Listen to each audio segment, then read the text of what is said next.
Bore da, good morning, Monday morning, and we're into March. We had a Super St David's Day service on Friday. Lots of Welsh and lots of people wanting to celebrate patron saint, which is rather gorgeous. Very glad we did that, and busy weekend again. Lots of events and lots of social stuff going on, and well, it's at the heart of community, isn't it, if communities can do social stuff together. What have you got planned for the week? I have to tell you, I'm feeling slightly stressed about my week. I've got 3 full days where I'm out doing church things, but they take me away from just keeping the show on the road. And I've got other stuff going on. I'm a little bit behind with my studies, and we're moving house. And yeah, we're moving house. That's probably the biggest worry in it all. I'm excited about the move. The end result will be perfect. But you can see, I collect stuff. I've got a lot of stuff.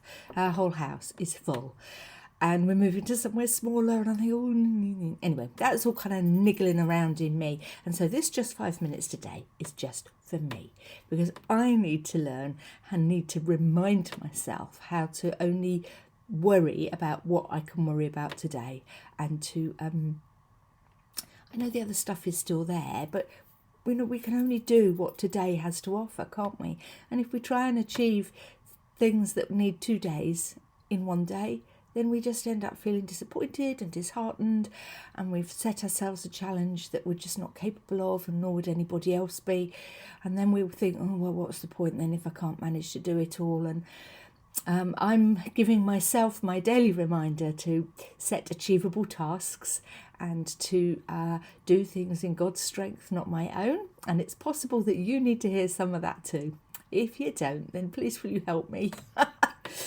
There are a couple of little bits in the Bible that I always go back to, and I'm going to read them to you. One is from Philippians, and you know this is one of my go-to passages in Paul's letter to the Philippians, and it's in chapter 4, and he's writing this to them. He says, "Rejoice in the Lord always. Again, I will say rejoice. The Lord is near. Do not worry about anything, but in everything by prayer and supplication with thanksgiving, let your requests be known to God. And the peace of God, which surpasses all understanding, will guard your hearts and your minds in Christ Jesus." What a wonderful reminder. Do it all in prayer. And I'm as at risk as the next person of jumping out of bed in the morning and getting on and thinking, oh, I can get on with this. No, I can't. I need to stop. I need to put in the prayer time, because for every minute of prayer time I make, then I'll reap the rewards and double in terms of how the day pans out. So I commend it to you. Start the day in prayer. It'll always go better. And hand it all over to God before you start, rather than after it's gone wrong. There, that's a little lesson, isn't it? So that's the Philippians passage, and the other one is in Matthew's Gospel. Let me see if I can find this. And that's chapter 6, verse 34.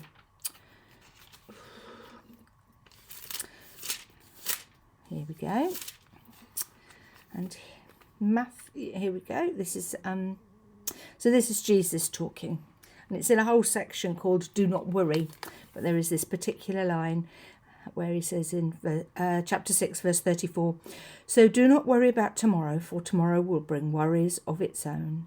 Today's trouble is enough for today." My grandma had a cross stitch. I'm sure I've told you this before. It said, "Today is the tomorrow that you worried about yesterday, and all is well." And I suspect it's based on that passage from Matthew, on that little verse from Matthew. Do not worry about tomorrow, for tomorrow has enough worries of its own. And so whether you need to hear it or not, I needed to be reminded that I just need to put one foot in front of the other, metaphorically and literally with some of the walks, and just do what I can do today, hand it to God and let him guide how I get through and get stuff done. None of it's stuff I don't want to do. I really want to do everything. So it will all pan out. Please don't worry about me. It just felt like a good start to the week to remind us all that we can only do what we can do, and to hand it all to God, and he will help us. Hey, I've rambled enough. Have a good week, and I'll be bit harder to get hold of Monday, Tuesday, Wednesday, but I'll always pick up emails and respond to voicemails if you leave them. But anyway, have a good one. I shall see you soon. Lots of love and God bless. Bye bye.